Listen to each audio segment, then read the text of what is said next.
说起猪八戒被贬下凡的原因，估计10个人里有9个半能脱口而出调戏嫦娥啊，这还用问？从小到大，不管是电视剧、动画片还是连环画，演的全是这一出。天蓬元帅蟠桃会上喝多了，晕晕乎乎晃到广寒宫，拉着嫦娥的手耍流氓，正好被玉帝抓个现行，当场贬下凡间，还错投了猪胎，变成了这副长嘴大耳的模样。这个答案太深入人心了，几乎成了所有人的常识。就像问唐僧为什么取经，孙悟空为什么被压五行山一样，标准答案张口就来，根本不用过脑子。甚至很多人还会补一句，活该，谁让他好色呢？当神仙还管不住下半身，被贬也是咎由自取。但今天负责任地告诉你，调戏嫦娥充其量只是天庭对外发布的官方通报，是摆到台面上给3界众生看的罪名。说白了，就是个遮羞布。天蓬元帅当年犯下的错，远比酒后耍流氓严重得多，严重到天庭根本不敢把真相公之于众，只能拿作风问题当幌子，把所有脏水都泼在他一个人身上。真正的内情藏在天庭权力格局的暗流里，藏在蟠桃会的惊天变局里，几百年来没人敢往深了说。咱们先从最表层的事说起，先掰扯清楚原著里的调戏嫦娥到底是个什么程度的耍流氓。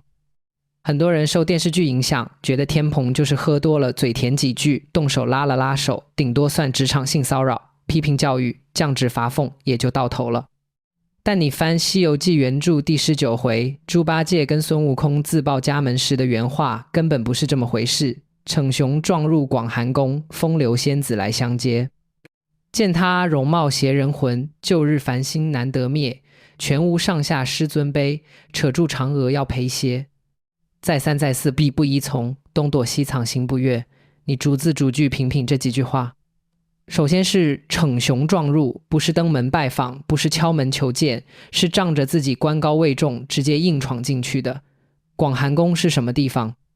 那是太阴星君的府邸，相当于天庭的国宾馆加国家级文工团总部，里面住的全是有正式编制的仙女，不是什么随随便便的风月场所。一个军方最高统帅深夜酒后硬闯女眷居所，这本身就是极其严重的违纪行为。人家嫦娥听见动静出来迎接，估计是认识天蓬元帅，以为有公事相商。结果天蓬一看见人家长得好看，当场就动了邪念。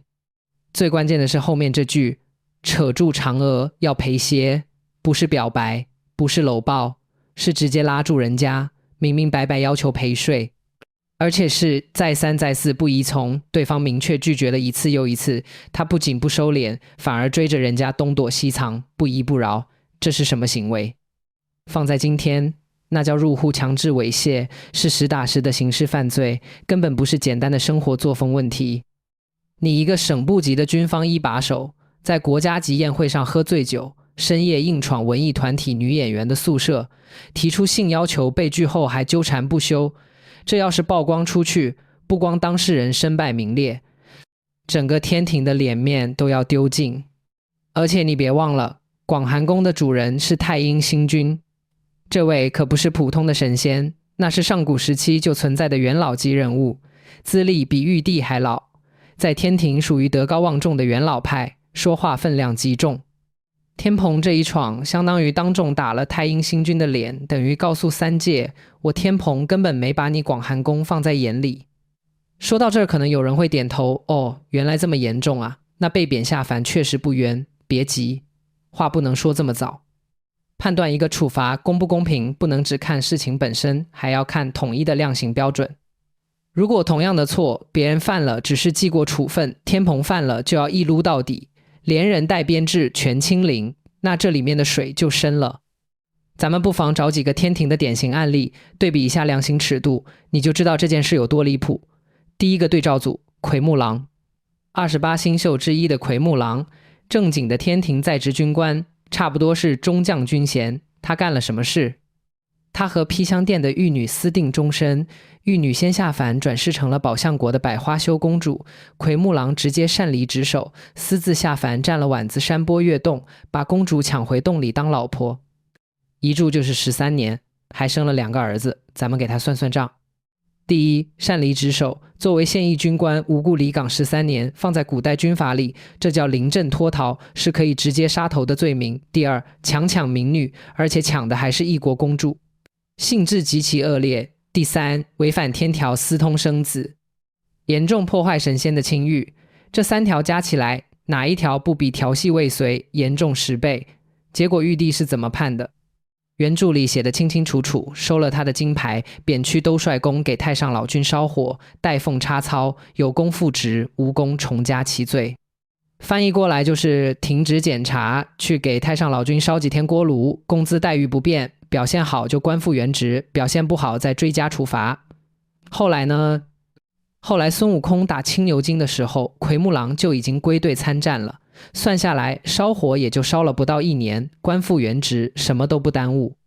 下凡当妖怪13年，抢公主生2娃，最后只是罚了个带薪劳动改造，这处罚基本等于挠痒痒。第二个对照组，金河龙王。金河龙王就因为和算命先生打赌，私自改了下雨的时辰，克扣了一点点雨量，结果直接被魏征在梦里砍了头，连求情的机会都没有。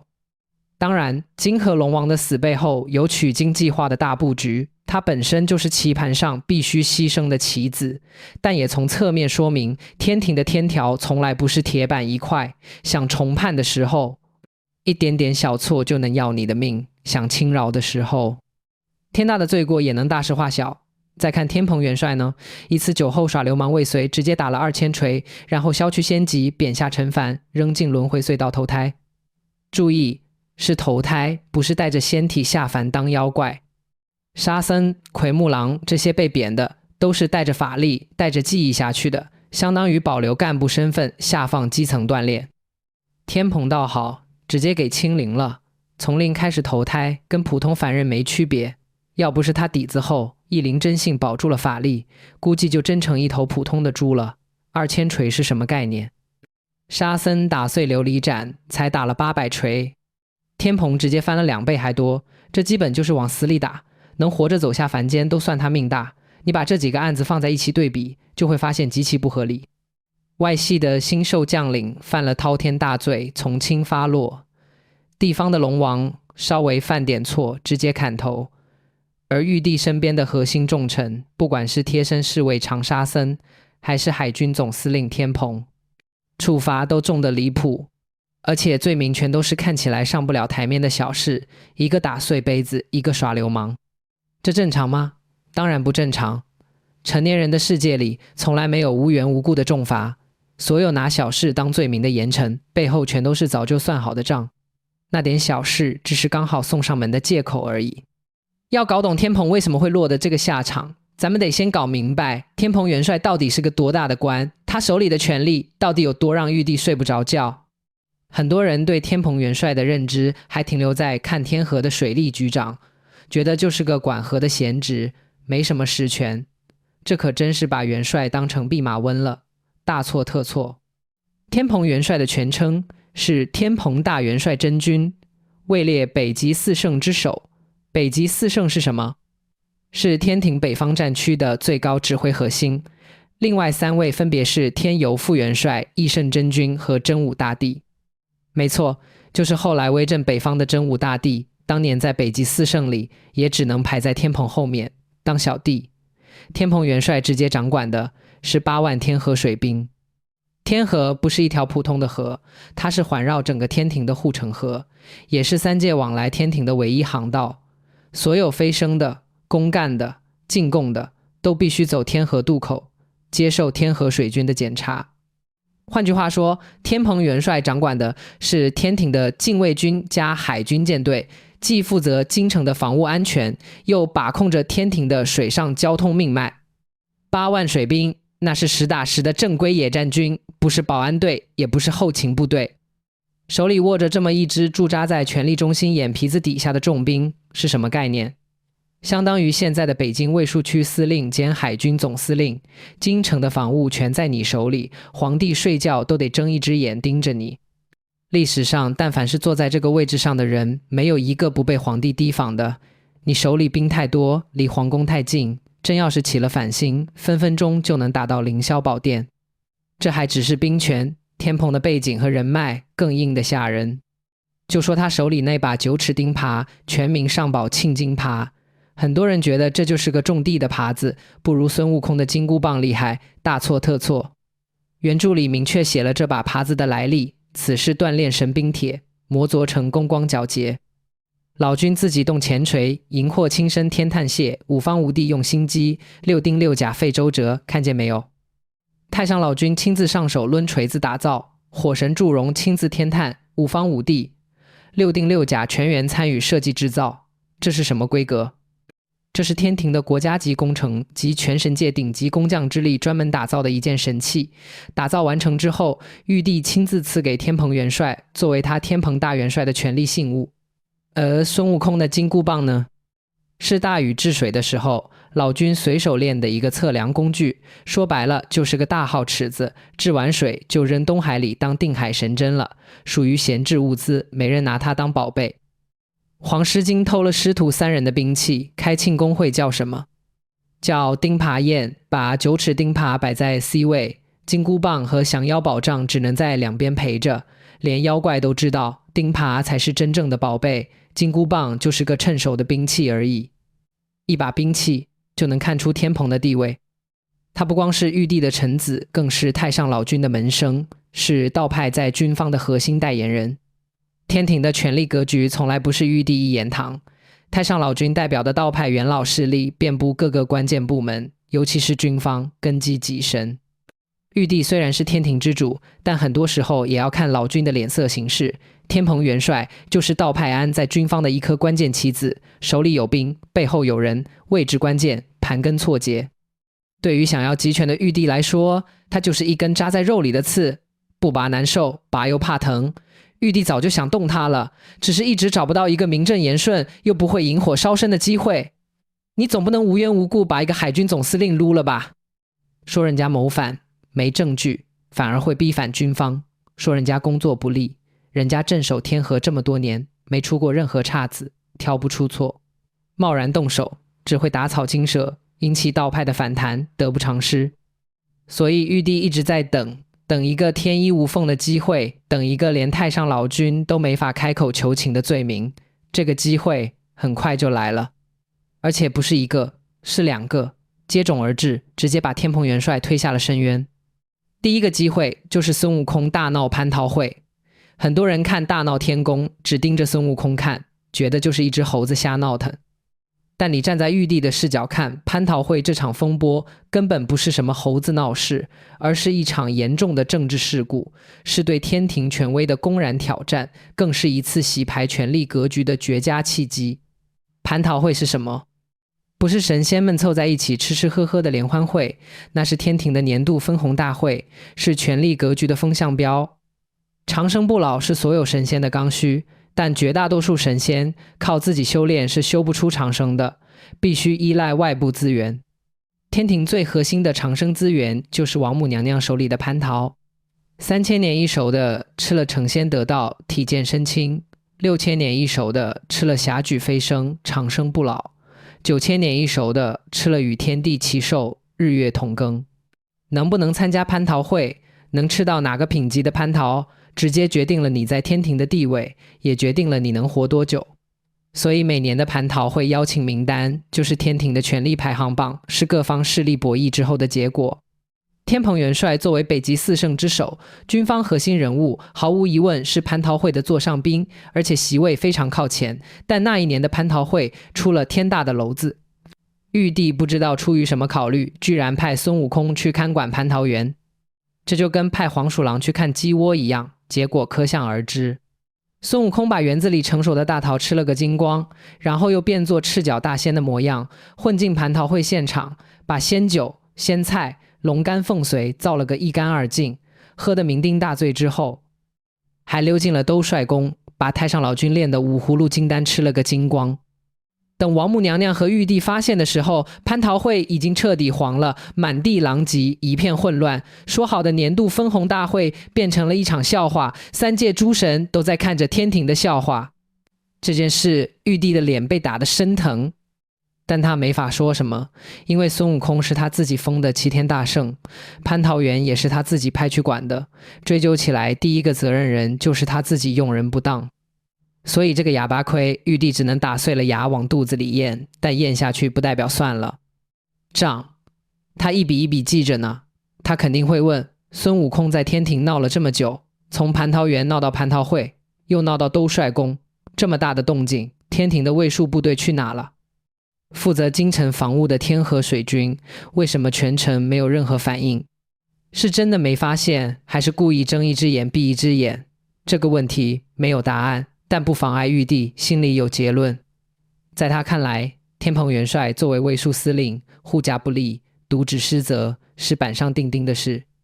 甚至往深了想，会不会是道派故意纵容孙悟空，借一只猴子来打玉帝和王母的脸，削弱他们的权威？这种事没法查，也没法说，说出来就是天庭内乱，三界震动。所以玉帝只能把这笔账悄悄记在天蓬头上，但护驾不力这个罪名摆不上台面，一说出来就等于承认天庭防务空虚，承认玉帝掌控力不足，反而更丢面子。所以这个罪名只能按着算，不能明着来。就在这个节骨眼上，第二个机会送上门了。天蓬元帅自己喝多了，硬闯广寒宫，调戏了嫦娥。估计玉帝接到禀报的时候，心里都乐开了花。真是想睡觉就有人递枕头，而且递的还是个量身定做的枕头。还有比作风问题更完美的罪名吗？没有了。首先，这个罪名足够丢人，足够搞臭一个人。只要对外宣布天蓬是因为耍流氓被贬的，所有人都会先入为主的觉得他是个好色之徒，罪有应得，没人会去深究背后的权力斗争，也没人会同情一个流氓。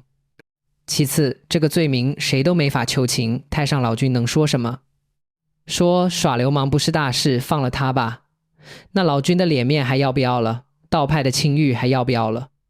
越是位高权重的人，越是爱惜羽毛，这种生活作风的污点，谁沾谁臭，躲都来不及，根本不可能站出来替他说话。最后这个罪名可大可小，全看怎么判。往轻了说，就是酒后失德，降职罚俸；往重了说，就是亵渎先僚，败坏纲纪。怎么重罚都不算过分。自由裁量权完全掌握在玉帝手里。玉帝当然选择往死里判，2000锤，先打个半死，打掉他的锐气，也打掉军方的不满，然后直接削去仙籍，贬下凡尘，扔进轮回隧道。正常神仙被贬都是带着仙体下凡，保留法力和记忆，相当于下放锻炼，早晚还有回来的机会。但天蓬不行，玉帝要的就是彻底清零，让他从头再来，彻底失去和天庭抗衡的资本。至于错投猪胎，真的是他自己慌里慌张走错路了吗？恐怕未必。轮回隧道归地府管，地府归玉帝管。只要玉帝提前交代一句，让轮回判官稍微动动手脚，把他引去畜生道，简直易如反掌。为什么偏偏是猪？就是为了彻底羞辱他，彻底摧毁他的尊严。一个堂堂的天蓬大元帅变成了一头又懒又馋的猪，以后谁还会服他？谁还会跟着他造反？而且对外说起来是他自己慌不择路，走错了，跟玉帝一点关系都没有，杀人诛心，莫过于此。说到这儿，其实第一层真相已经很清楚了。调戏嫦娥是真，但只是导火索，是玉帝拿出来的官方罪名。真正让天蓬被贬的是他手握重兵，功高震主，是他背后的道派势力威胁到了玉帝的集权，是他在蟠桃会事件中的消极态度，彻底触怒了玉帝。但这还不是全部，这件事的背后还有一盘更大的棋，一盘牵扯到佛道两家，关乎三界未来的大棋。天蓬元帅的被贬只是这盘棋里的一步而已，这盘棋就是西天取经计划。很多人觉得取经就是唐僧师徒4个人去西天取个经，弘扬佛法，没那么简单。取经计划是玉帝默许如来主导的一场三界权力重新分配的大动作。通过取经，佛教可以把势力扩展到东土大唐，从西方一隅走向三界中心，而玉帝可以借着佛教的力量制衡一家独大的道派势力，巩固自己的统治地位。简单说，玉帝不想再看太上老君的脸色了，他要扶持一股新的势力来平衡朝堂，佛教就是他选中的那股力量。既然是权力重新分配，就必然要有牺牲，有洗牌。天庭里那些道派的老臣手握实权的旧部肯定要被清理出去，给新的施了力腾位置。天蓬元帅作为道派在军方的核心人物，首当其冲。但玉帝也不能真把天蓬杀了，杀了他等于和道派彻底撕破脸，容易逼出大乱子。最好的办法就是把他贬下凡间，然后让他加入取经队伍，换个身份，换个阵营，变相的完成一次收编。你看，取经团队的构成从来就不是随便凑的。唐僧是如来的二弟子金蝉子转世，根正苗红的佛派核心；孙悟空是大闹天宫的刺头，被佛教招安的代表；白龙马是龙宫的太子，代表龙族势力；而猪八戒和沙和尚，一个是前海军总司令，一个是前中央警卫局局长，全都是天庭贬下来的重臣，这哪里是取经团队？这分明就是一个各方势力组成的联合观察团。佛派、天庭、龙族各方都有人在里面，互相监督，互相制衡，共同完成这场权力交接的仪式。玉帝把猪八戒放进去，用意非常深。一来把他赶出天庭的权力中心，拔掉道派在军方的钉子；二来让他以戴罪之身加入取经队伍，相当于给佛教送了个人情，也给天蓬留了一条后路；三来有这么一个天庭旧臣在队伍里，玉帝也能随时掌握取经的动向，防止佛教玩什么花样。说白了，天蓬从被贬的那一刻起就已经被安排得明明白白了。他以为自己是犯了错倒霉，其实他从始至终都是玉帝棋盘上的一颗棋子。当然，这都是站在玉帝视角的解读。站在天蓬的视角，这件事还有另一种可能，一种更细思极恐的可能，他会不会是故意的？你想啊，能做到天蓬元帅这个位置的人，能是傻子吗？能不懂官场规矩，不知道硬闯广寒宫是什么后果？他要是真的好色，有的是办法，有的是人巴结，犯得着在蟠桃会刚结束，全城戒备的风口浪尖，自己硬闯进去耍流氓吗？他又不是第一次参加蟠桃会，又不是第一次见嫦娥，早不调戏晚不调戏，偏偏在孙悟空大闹天宫，玉帝一肚子火没地方撒的时候犯事，这也太巧了，巧得像故意送上去的。有没有可能天蓬早就看出来了，玉帝要削藩，要拿军方开刀，要对道派动手，他知道自己位高权重，迟早要出事，与其等着玉帝给安一个谋反的罪名，株连九族，魂飞魄散，不如自己主动犯一个不大不小但足够丢人的错，主动退下来，用一个作风问题换一条命，换手下8万水兵的安稳，换整个派系的安全。这笔买卖划算。你看他的处罚看起来很重，打了2000锤，投了猪胎，颜面尽失。但仔细想想，他保住了命，保住了义灵真性，保住了法力，甚至连9齿钉耙都带下去了。相比于历史上那些被兔死狗烹的功臣，他的结局已经好太多了。说白了，这可能就是一场心照不宣的交易。玉帝拿到了他想要的权利，天蓬拿到了他想要的平安。大家都不说破，对外就统一口径，天蓬元帅调戏嫦娥，罪有应得，所有人都体面。其实这种戏码，历史上、职场上上演过无数次了。很多人被公司开除的时候，都以为是自己迟到了几次，方案写错了一页，或者跟领导顶了一句嘴，然后拼命反思自己的错误，觉得自己能力不行，态度不好。其实根本不是，真正的原因可能是公司要裁员，你工资太高，资历太老，性价比最低；可能是你站错了队，老板要清理异己；可能是你能力太强，威胁到了上级的位置；也可能是公司业务调整，你所在的部门整个都要被砍掉，但老板不会跟你说这些。他不会说你太贵了，用不起了，不会说你不是我的人，更不会说公司要倒闭了，你赶紧走。他只会拿考勤说事，拿价值观说事，拿一件微不足道的小事说事，把所有责任都推到你身上。成年人的世界里，台面上的理由永远都是拿给外人看的，真正决定结果的永远是台面下的利益、格局和人心。所以啊，别总觉得一件小事就能毁了你的人生，也别觉得立下大功就能高枕无忧。当你突然因为一件不起眼的小事被重罚、被针对的时候，别先忙着自我否定，先停下来想一想，你是不是早就不在对方的规划里了？是不是早就上了人家的黑名单？说回猪八戒，很多人觉得猪八戒窝囊，干啥啥不行，吃啥啥不剩，取经路上天天喊散伙，一点上进心都没有，可人家心里比谁都明白。他见过天庭最核心的权力斗争，见过玉帝的翻脸无情，见过高高在上的神仙们私底下的勾心斗角。什么元帅，什么神仙，什么长生不老，在权力面前全都是浮云。今天你是执掌8万水师的大元帅，明天就能变成一头人人嘲笑的猪，争来争去，到头来都是一场空。所以他取经路上从不拼命，能划水就划水，能偷懒就偷懒，有好吃的就吃，有好觉就睡。孙悟空愿意出风头就让他出，唐僧愿意念经就让他念，他不抢功不冒头，安安分分混到终点，拿个净坛使者的编制，天天吃香的喝辣的，逍遥自在。当年被贬下凡，所有人都觉得他倒了8辈子霉，可现在回头看，谁又能说不是塞翁失马呢？天庭那地方看着光鲜亮丽，实则步步惊心，每天都要猜老板的心思，提防同僚的算计，活得累不累？反而在人间，虽然长得丑点，但自由自在，不用看任何人脸色，想吃就吃，想睡就睡，高老庄有老婆，云栈洞有家业，不比在天庭当那个提心吊胆的元帅强。正所谓高官厚禄不如一身轻松，权倾朝野不如胃口好，与其在勾心斗角里熬到白头，不如做个快活的猪妖，吃饱喝足，万事不愁。